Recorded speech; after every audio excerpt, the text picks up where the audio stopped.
Kagencon, dito namin ilalagay yung genset shelter namin. Tapos may rock deck to. Doon namin ilalagay yung tatlong transformer. Parang ganyan Kagencon. Yan o, parang ganyan. Ganyan yung ilalagay namin sa rock deck Kagencon. Dito namin ilalagay yung sa area na ito yung fuel tank band wall dito. Tapos dito naman yung genset shelter. Dito Kagencon. So ito. Tapos yung power supply, tatakbo namin papasok doon sa building.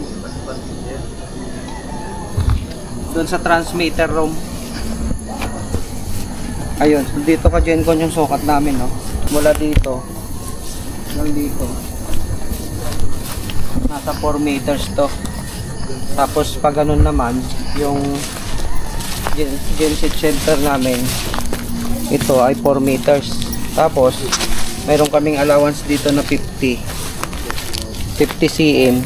Tapos susukat na naman kami mula dito hanggang dito ng 2 meters. Tapos pag ganon 3 meters. So 2 by 3. Ayun Kagencon, so thank you. Okay, tara na.